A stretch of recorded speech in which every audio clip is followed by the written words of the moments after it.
Alright, hi class and welcome back. This is my week 9 introduction video to our course on Martin Luther King.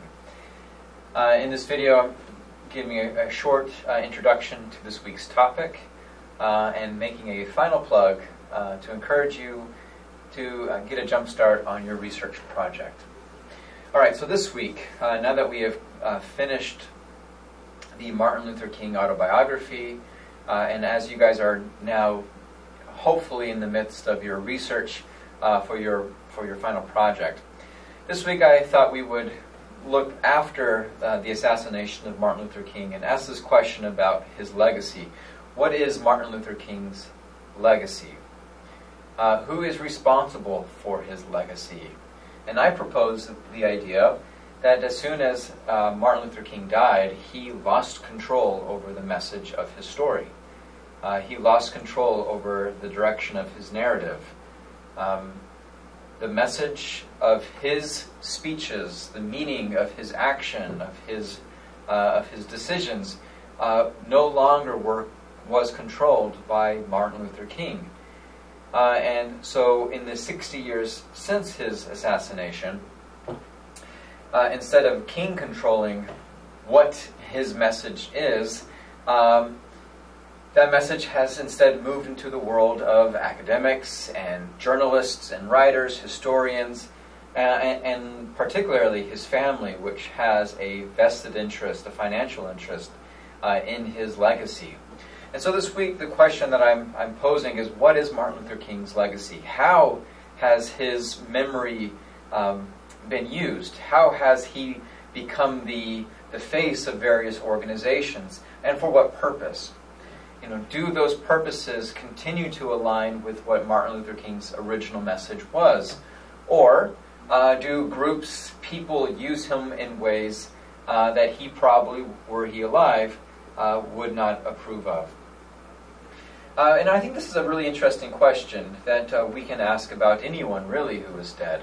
I know in the musical Hamilton, that Alexander Hamilton, one of his songs, poses the question, who lives, who dies, who tells your story? And this is his way of grasping with this idea that his legacy would be controlled by people other than him, other than his family, other than his wife. That other people ultimately write the narrative, write the story of the meaning of your life, of our lives. And I think that's a really provocative thought. And so this week I encourage you to spend some time thinking about that, especially as you look through the sources. I'm trying to limit the number of extra activities that you will be asked to complete this week so that you can truly focus on your research and writing. There is, however, a short assignment, and with that assignment is a short NPR article, which I think is 4 minutes in length. There is a PBS video, which is about 8 minutes in length, and then a Newsweek article, which is about 2 pages in length. So neither of these should take you very long to complete. But each of them is tackling this question of King's legacy. The discussion board question for this week will also tackle this idea of King's legacy, and would deal specifically with some controversy surrounding the Martin Luther King Monument that was constructed in 2011 and immediately fell under some condemnation as people took issue with an inscription along the side of one of its faces, and whether or not that was accurate and a true depiction of King's ideas. All right, so those are the reading, listening, writing assignments for this week.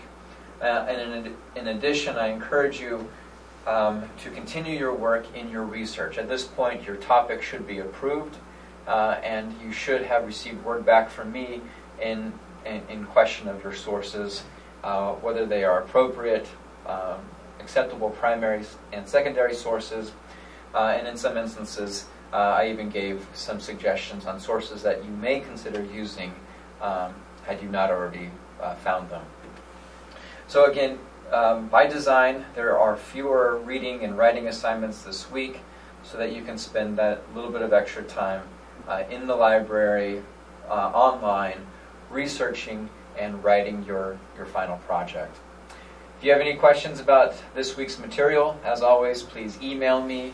If you would like to talk more about your project, if you need feedback, if you don't know where to look or how to begin, please just shoot me an email and we can begin that conversation.